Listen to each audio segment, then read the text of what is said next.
नमस्कार दोस्तों, कैसे हैं आप सभी।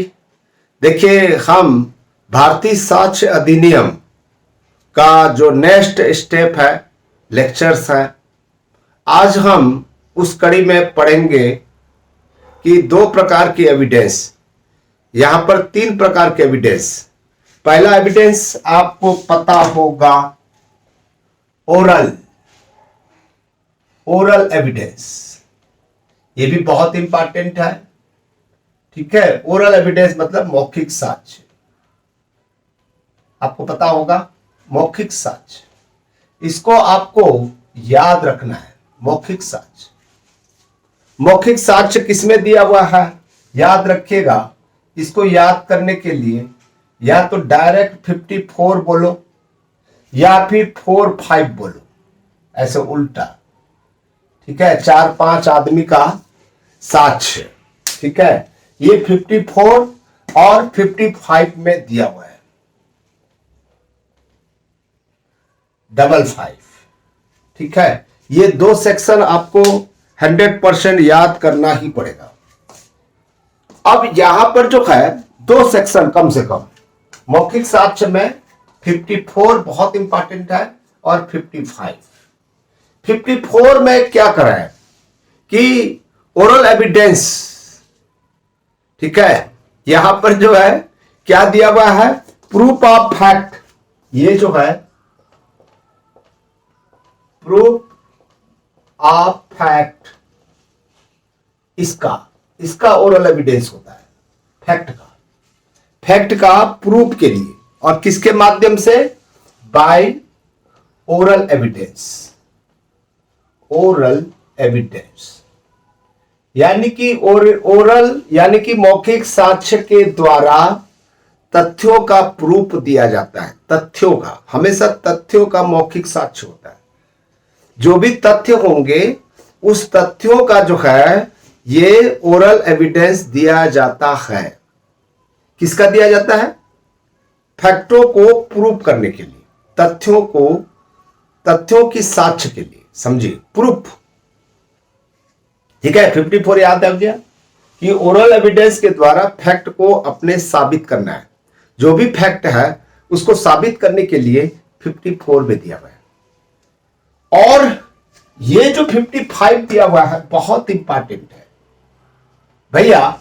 ये जो 54 में कह रहा है कि ओरल एविडेंस के माध्यम से फैक्ट को हमें साबित करना है, प्रूफ देना है, तो कैसे दिया जाएगा, कैसे मान्य होगा ये कैसे मान्य होगा। ओरल एविडेंस के माध्यम से आप जो है किसी भी फैक्ट को प्रूफ कर रहे हो तो वो कैसे मान्य होगा, ठीक है। एज ए डायरेक्ट बोलता है, एज ए डायरेक्ट, यानी कि खुद उपस्थित होकर, कोर्ट में खुद उपस्थित होकर क्या करेगा, जो ओरल एविडेंस है उसके द्वारा फैक्ट को प्रूव किया जाएगा, ठीक है। समझ में आया, समझ में नहीं आया। Oral evidence to be direct, यहां पर बोलता है oral evidence to be direct. ये इतना आपको हमेशा ध्यान देना, डायरेक्ट, न्यायालय में उपस्थित होकर जो भी बोलना है, न्यायालय में उपस्थित होकर, और साथ ही साथ शपथ पत्र देकर, जो है शपथ पत्र देना पड़ेगा। जो भी मैं कह रहा हूं सत्य कह रहा हूं। पहले गीता को हाथ में रख कर जो है कहते थे ना, मैं जो भी कहूंगा सत्य कहूंगा, सत्य के सिवाय कुछ भी नहीं कहूंगा। लेकिन अब जो है एक शपथ पत्र, एफिडेविट देना पड़ता है कि मैं जो भी कह रहा हूं वो सत्य कह रहा हूं, ठीक है। इसमें कोई भी झूठ नहीं है, और झूठ पाया जाता है तो मेरे विरुद्ध में दंडात्मक कार्रवाई किया जा सकता है, ठीक है। तो ये 54 और 55 जो है इतना आपको याद करना पड़ेगा। अब यहां से ध्यान दीजिएगा, ठीक है। आपको ध्यान देना है कि अब डॉक्यूमेंट्री प्रूफ लेंगे। Documentary proof, documentary proof, evidence कह सकते हो आप, एविडेंस कहो, प्रूफ कहो। तो आपको पता है कि इसके बाद सेक्शन लगेगा 5-6, वो 4-5 था, ऐसा 5-4 था, 4-5-6-5, 5-4 था ये, ठीक है। अब जो है 4-5-5-6 यहां से चालू होता है दोस्तों 73 तक, 73 तक, ठीक है। 73 तक जो है ये डॉक्यूमेंट्री प्रूफ के बारे में बताता है, ठीक है। और डॉक्यूमेंट्री प्रूफ जो है कितने प्रकार का होता है, डॉक्यूमेंट्री प्रूफ, ठीक है, 2 प्रकार का होता है, प्राइमरी और सेकेंडरी। यानी कि प्राथमिक होता है, प्राथमिक होता है और द्वितीयक होता है। प्राथमिक मतलब जो स्वयं से प्रोड्यूस हो, ऐसा डॉक्यूमेंट जो स्वयं के द्वारा निर्मित होना चाहिए। और सेकेंडरी मतलब किसी दूसरे का डॉक्यूमेंट है, खुद का नहीं है। जैसे मान लीजिए उदाहरण के रूप में, ठीक है, एग्रीमेंट है, आपने एग्रीमेंट बनाया, 2 पार्टी हैं, 2 पार्टी ने एग्रीमेंट बनाया, या ये प्राइमरी डॉक्यूमेंट्री प्रूफ है या सेकेंडरी है, बताइए आप लोग जो है, ठीक है। सेकेंडरी यानी कि किसी के कथन है, किसी का कथन है, ठीक है, वो आपका कथन नहीं है, किसी और का कथन है, उसको हम लोग जो है सेकेंडरी डॉक्यूमेंट्री प्रूफ के नाम से जानते हैं। ये दोनों चीजों को, और एक तीसरा भी होता है दोस्तों, ध्यान दीजिएगा, एक तीसरा होता है पब्लिक डॉक्यूमेंट, ठीक है, ये भी नहीं चल रहा है, इसको आपको जो है पब्लिक डॉक्यूमेंट होता है, पब्लिक डॉक्यूमेंट होता है। कहां से कहां तक है, 73 तक है। तो इसको हम लोग जो है, ठीक है, पब्लिक डॉक्यूमेंट जो है इसको 74 से 77 तक, इसको आपको याद करना पड़ेगा। 74 से 70, ये फर्स्ट हो गया, ये सेकंड हो गया, ये थर्ड हो गया। 3 प्रकार के डॉक्यूमेंट्री प्रूफ है, ठीक है। एक जो है पब्लिक डॉक्यूमेंट है, पब्लिक डॉक्यूमेंट, ठीक है, आप पब्लिक डॉक्यूमेंट, ठीक है, 74 से 77, इसको याद रखना पड़ेगा। अच्छा वकील बनना चाहते हैं, या अच्छा जज बनना चाहते हैं, या सिविल जज में क्लियर करना चाहते हैं, यहां से एक प्रश्न जरूर पूछा जाएगा, ठीक है। इसको हम थोड़ा सा विस्तार से पढ़ने की कोशिश करेंगे, ठीक है। अब प्राइमरी डॉक्यूमेंट क्या होता है, डॉक्यूमेंट्री एविडेंस, जिसको आप लोग कहते हो डॉक्यूमेंट्री एविडेंस, ठीक है। डॉक्यूमेंट्री एविडेंस को कहां से कहां तक आपको याद करने के लिए बोला था, ठीक है, 56 से 73 तक आपको याद करना पड़ेगा। अब 56 में क्या कर रहा है, देखिए, देखते जाइएगा, सेक्शन 56, ठीक है। यहां पर जो है, जो कंटेंट का प्रूफ होता है, कंटेंट, जो भी कंटेंट है, इस कंटेंट का प्रूफ, ठीक है, कंटेंट का प्रूफ जो है, ठीक है, यानी कि कंटेंट, ये जो डॉक्यूमेंट है, ठीक है। तो इसको आप लोग ऐसा लिख सकते हो, प्रूफ ऑफ कंटेंट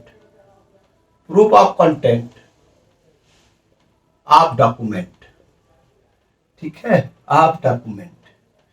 क्या मतलब समझ है, जो भी दस्तावेज होगा उसका जो कंटेंट होता है उसका प्रूफ की बात करता है। और ये जो है कंटेंट की जो बात कर रहे हैं हम, वो 2 प्रकार का हो सकता है, 2 प्रकार का हो सकता है। एक हो सकता है प्राइमरी हो सकता है, या दूसरा हो सकता है सेकेंडरी, किसमें दिया हुआ है? ये 56 में दिया हुआ है, 56 में। ठीक है, 56 में। ठीक है, proof of content of document, दस्तावेजों के जो विवरण होता है, कंटेंट होता है, उसका प्रूफ देना होता है। और ये जो कंटेंट होगा, कंटेंट ऑफ डॉक्यूमेंट होगा, या तो वो प्राइमरी हो सकता है या तो सेकेंडरी हो सकता है। कहाँ रख दिया मैं? हाँ, यहां पर है। ठीक है, 56 हो गया। अब देखिएगा, जहां से प्रश्न पूछा जा सकता है वो है 57। 57 में प्राइमरी के बारे में दिया हुआ है, सेक्शन 57 और सेक्शन 58। ठीक है, दो प्रकार के दे दिया। तो ये प्राइमरी एविडेंस जो हुआ, और ये सेकेंडरी एविडेंस के बारे में बताता है। सेकेंडरी एविडेंस 57, 58 ये क्या होता है? मैंने अभी बताया हूं, इट्स सेल्फ प्रोड्यूस होगा, इट्स सेल्फ प्रोड्यूस। ठीक है, इट्स सेल्फ प्रोड्यूस होगा। ठीक है, जो कोर्ट में प्रस्तुत किया जाएगा, इंस्पेक्शन किया जा सकता है कोर्ट में, कोर्ट का इंस्पेक्शन हो सकता है, कोर्ट में देखा जा सकता है। ठीक है, कोर्ट में देखने के लिए वो एक प्रकार की जो है कोर्ट के इंस्पेक्शन को, या कोर्ट के इंस्पेक्शन के लिए जो है वो इट सेल्फ प्रोड्यूस होगा, मतलब स्वयं प्रस्तुत करेगा इसको। ये लीजिए साहब, मेरे पास में ये प्रूफ है। ठीक है, तो ये प्राइमरी एविडेंस के रूप में हो जाएगा। और ये जो स्वयं के द्वारा प्रोड्यूस नहीं हो सकता, स्वयं का प्रोड्यूस नहीं है, एग्रीमेंट नहीं है, किसी के स्टेटमेंट है। ठीक है, किसी के स्टेटमेंट है, उस स्टेटमेंट को दे रहे हो तो सेकेंडरी एविडेंस के रूप में जाना जाएगा। ठीक है, शायद ये भी आपको समझ में आ गया होगा। अब देखिएगा, मैं धीरे धीरे बढ़ते चले जा रहा हूं। सेक्शन 59 क्या कहता है, देखते जाएगा। सेकंड जो है, मतलब ये भी जो है, जो प्राइमरी एविडेंस है उसका प्रूफ देना पड़ेगा। Proof of documents by primary evidence के रूप में, प्राइमरी एविडेंस। ठीक है, प्रूफ देना पड़ेगा आपको, जो है सेक्शन 59 में कहता है। 57 का जो है 59 में दिया हुआ है कि उनका प्रूफ देना पड़ेगा, प्रूफ देना जरूरी है। ठीक है, और उसके बाद में सेक्शन 69 कहता है, सेम टू सेम है।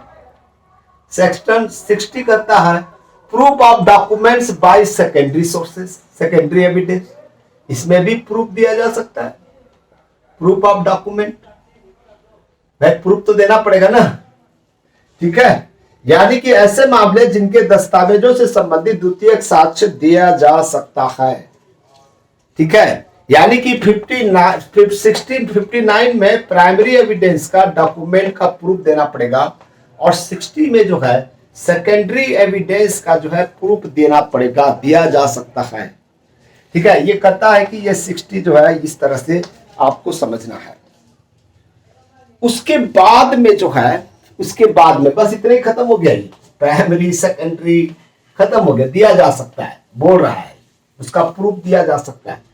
अब यहां से 61 से लेकर 73 तक जो है, जो मेन परिवर्तन हुआ है, सेक्शन 61 से 73 तक जो है, ठीक है, डिजिटल डॉक्यूमेंट की बात करता है।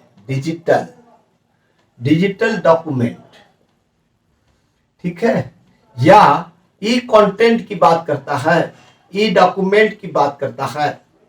ठीक है, ई डॉक्यूमेंट बोलो या ई रिकॉर्ड की बात करता है। ये ई रिकॉर्ड कहां से कहां तक? सेक्शन 61 से 73 तक। ठीक है, इसको आपको पूरा का पूरा याद करना पड़ेगा, ये हमारे लिए बहुत इंपॉर्टेंट है। तो यहां पर जो है कह रहा है,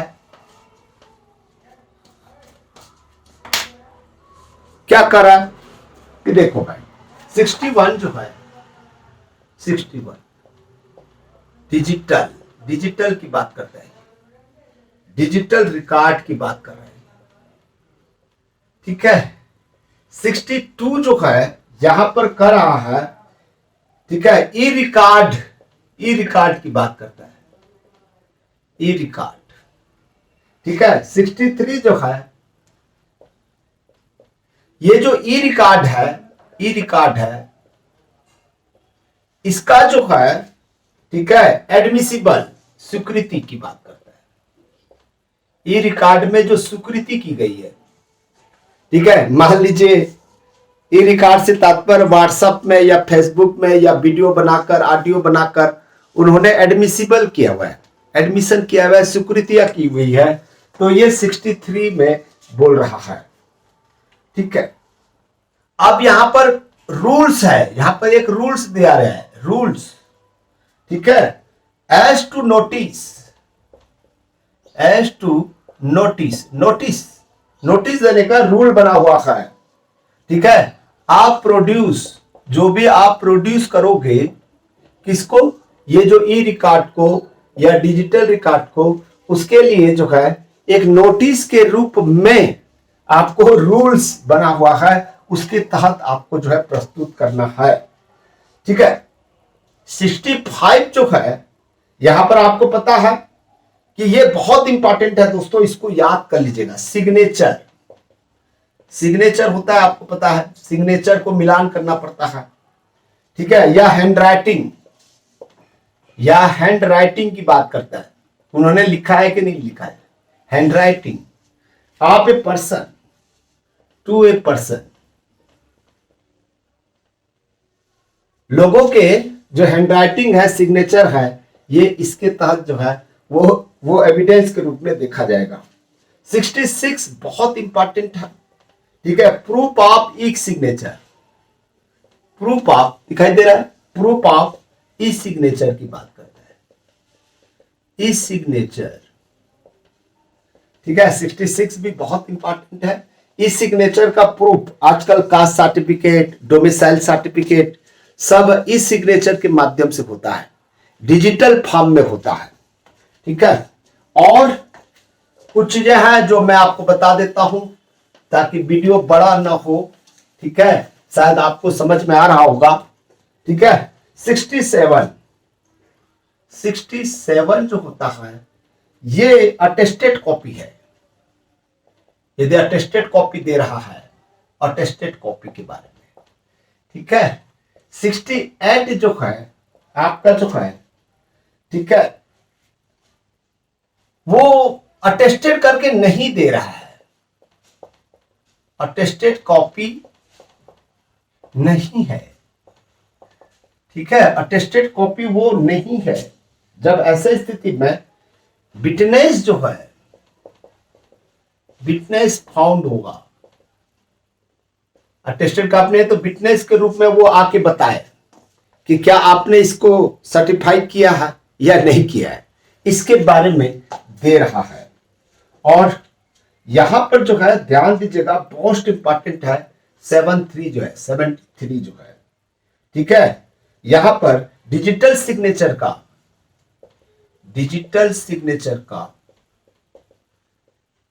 जो मोस्ट इंपॉर्टेंट है, डिजिटल सिग्नेचर का वेरिफिकेशन किया जाएगा, ठीक है, 73 में। ठीक है, 79 वाला 79 80 सॉरी 69 70 71 72 जो है आप पढ़ लीजिएगा। ठीक है, वीडियो बड़ा हो रहा है तो मोस्ट इंपॉर्टेंट है 73, इसको याद करना पड़ेगा। ठीक है, जो वेरिफिकेशन करना पड़ेगा भाई, भेजेंगे उसके पास कि क्या आपका ही ये डिजिटल सिग्नेचर है या नहीं है। अब आते हैं दोस्तों, पब्लिक डॉक्यूमेंट क्या होता है। पब्लिक डॉक्यूमेंट, ठीक है, पब्लिक डॉक्यूमेंट जो है 74 से 77 तक दिया हुआ है। ठीक है, अब यहां पर जो है एक बात स्पष्ट रूप से समझिएगा कि जो चीजें जो यहाँ पर पब्लिक डॉक्यूमेंट, जैसे सरकार का जो पत्र होता है, ठीक है, तो 74 करता है दोस्तों, ध्यान दीजिएगा। ये दो प्रकार का होता है, दो प्रकार का पब्लिक डॉक्यूमेंट होता है, दो प्रकार का पब्लिक डॉक्यूमेंट है। पब्लिक डॉक्यूमेंट, डॉक्यूमेंट कितने प्रकार का होता है? दो प्रकार का होता है। एक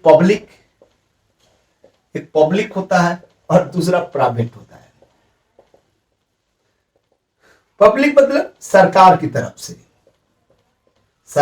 तरफ से या उसके एजेंसी की तरफ से, ठीक है। और ये प्राइवेट मतलब स्वयं का, ठीक है। बुक हो गया, बुक आपको पता है, बुक जो है प्राइवेट डॉक्यूमेंट है, ठीक है। तो यहां पर जो है 74 में ये दिया हुआ है कि ये दो प्रकार का होता है भाई। तो इसमें 74 में जो याद करना है, जहां से प्रश्न पूछा जा सकता है, 1 और 74 2। 71 जो है पब्लिक डॉक्यूमेंट के बारे में बताता है और 74 का 2 जो है प्राइवेट डॉक्यूमेंट की बात करता है। 74 1, 74 2, इतना भी आपको याद करना है, ठीक है। इसमें जो है 74, ठीक है, जो पब्लिक डॉक्यूमेंट नहीं होगा वो प्राइवेट डॉक्यूमेंट होगा। 74 2 में कह दिया। तो यहां पर जो 74 का 1 कह रहा है दोस्तों, ध्यान दीजिएगा, इसमें ए और बी दिया हुआ है, ए और बी, ठीक है, ए और बी दिया हुआ है, ठीक है। क्या जो ए में जो है एक्ट होता है, आपको पता है एक्ट अधिनियम होता है, या एक्ट का जो रिकॉर्ड होता है, रिकॉर्ड्स ऑफ द एक्ट, अधिनियमों का जो भी रिकॉर्ड्स होगा। तो इसमें जो है ढेर सारे 4 बातें बताए कि संप्रभु अथॉरिटी के द्वारा होना चाहिए, संप्रभु प्राधिकृत होना चाहिए, ठीक है। कैसा होना चाहिए? सॉवरेन होना चाहिए, ठीक है। इसमें सॉवरेन होना जरूरी है, अथॉरिटी होना बहुत जरूरी है। सॉवरेन अथॉरिटी के माध्यम से, यानी कि सरकार के माध्यम से होना चाहिए। और इसमें जो दूसरा दिया हुआ है, ठीक है, ऑफिशियल बॉडीज के बारे में, ठीक है, ऑफिशियल बॉडीज या ट्रिब्यूनल के द्वारा, ट्रिब्यूनल्स जैसे केट है उसका जो है, ठीक है। और थर्ड दिया हुआ है वो पब्लिक ऑफिसर का हो, पब्लिक ऑफिसर के द्वारा दिया गया हुआ हो, या लेजिस्लेचर के द्वारा दिया गया हो। लेजिस्लेचर जिसमें पार्लियामेंट आता है, स्टेट लेजिस्लेचर होता है, ठीक है। जुडिशियल के द्वारा दिया हो, अभी सुप्रीम कोर्ट का जजमेंट आया हुआ है, ठीक है। या यहां पर एग्जीक्यूटिव ऑफ इंडिया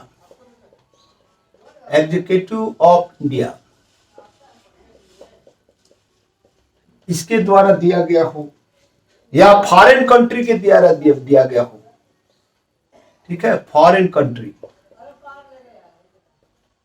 मतलब वो एक्ट हो या रिकॉर्ड ऑफ एक्ट हो, जो किसके माध्यम से होना चाहिए? संप्रभु के द्वारा होना चाहिए, ऑफिशियल बॉडी या ट्रिब्यूनल के द्वारा होना चाहिए, पब्लिक ऑफिसर के द्वारा होना चाहिए, लेजिस्लेचर, जुडिशरी, एग्जीक्यूटिव बॉडी या फॉरेन कंट्री के माध्यम से होना चाहिए। ये जो 3 प्रकार का है, इसको आपको याद करना है। ए हो गया, और यहां पर बी जो दिया हुआ है, ठीक है, ये स्टेट गवर्नमेंट का होना चाहिए। स्टेट गवर्नमेंट के बारे में बताया, स्टेट गवर्नमेंट या यूनियन टेरिटरी जो है, ठीक है, यूनियन टेरिटरीज के बारे में दिया हुआ है, ये बी हो गया, ठीक है। और दूसरा क्या बता दिया? दूसरा 74 का 2 हमने अभी बताया। जो पब्लिक डॉक्यूमेंट नहीं है वही प्राइवेट डॉक्यूमेंट है। पब्लिक डॉक्यूमेंट ना हो, ठीक है, तो यहां जो एक में जो दिया हुआ है 74 का एक में जो दिया हुआ है वो ना हो, तो उसको हम लोग जो है प्राइवेट डॉक्यूमेंट कहेंगे, ये नहीं होगा तो प्राइवेट डॉक्यूमेंट होगा। इसके बारे में बी में दिया हुआ है, मतलब ये जो आपका 74(2) में दिया हुआ है। तो इस तरह से आप लोग पढ़ोगे, ठीक है, तो 100% समझ में आएगा। आगे वाला मैं एक वीडियो बनाकर बताऊंगा, बहुत ज्यादा बड़ा वीडियो हो गया, 25 मिनट चला गया। आपको कैसा लगा इसको याद करना पड़ेगा आपको। सिविल जुडिशरी एग्जाम पास करना चाहते हैं, लॉ मैन बनना चाहते हैं, एक अच्छा लॉयर बनना चाहते हैं, तो इसको याद